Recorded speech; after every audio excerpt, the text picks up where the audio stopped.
parler de la cuvée Saumur Blanc 2011 Château Yvonne. Donc c'est une cuvée dont les parcelles se trouvent en bordure de Loire, sur la côte de Loire, donc sur les villages de Parnay, Turcoing et Montsereau. Les parcelles principales s'appellent la Grande Vignole et le Gory. Saumur Blanc 2011, c'est une cuvée atypique par rapport aux derniers millésimes, puisque la malolactique s'est faite, c'est-à-dire qu'on a moins d'acidité que sur les derniers millésimes. Par contre, on a plus de richesse. Donc la caractéristique principale de ce cru, c'est la richesse, l'opulence, la largeur en bouche.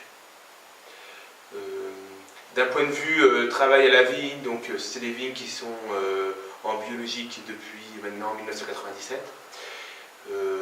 La particularité du millésime 2011, c'est qu'il a fallu vendanger très tôt. J'ai dû commencer à vendanger les blancs dès le 7 septembre. Pour vous donner un ordre de grandeur, l'année dernière, en 2012, on a dû commencer le 8 octobre. Suite à la vendange en caisse, le pressurage dure à peu près 3 à 4 heures et l'entonnage se fait le lendemain. L'entonnage, c'est la mise en barrique.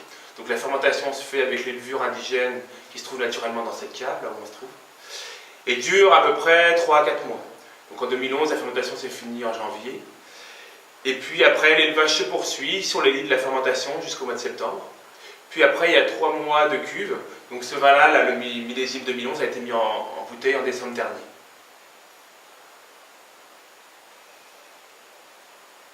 Donc maintenant, pour parler du vin en lui-même. Alors 2011, comme c'est une année très solaire, on est sur les arômes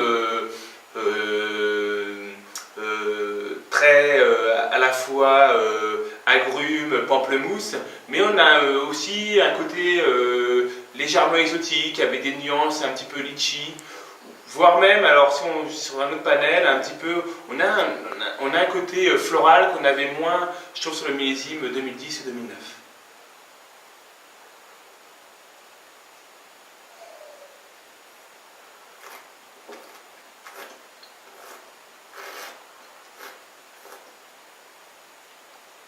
Ce qui est intéressant sur ce vin, c'est que, donc j'ai parlé de millésime solaire, du fait que le vin avait beaucoup de richesse, mais où le chenin est un cépage magnifique, on garde quand même de la fraîcheur. Donc c'est un vin qui à l'attaque est ample, il joue la carte des fruits, pamplemousse, voire même des notes citronnées en fin de bouche, et puis qui a quand même une superbe longueur, une très belle acidité, qui fait que c'est à la fois un vin qui va super bien à l'apéritif, mais qui peut accompagner aussi des poissons grillés, des poissons en sauce, voire même, c'est ma toute faiblesse à moi, j'adore l'accompagner sur un fromage à pâte dure. Voilà, lorsque on fait un joli repas, finir sur un fromage avec un blanc avec une telle énergie, c'est toujours revigorant avant le dessert.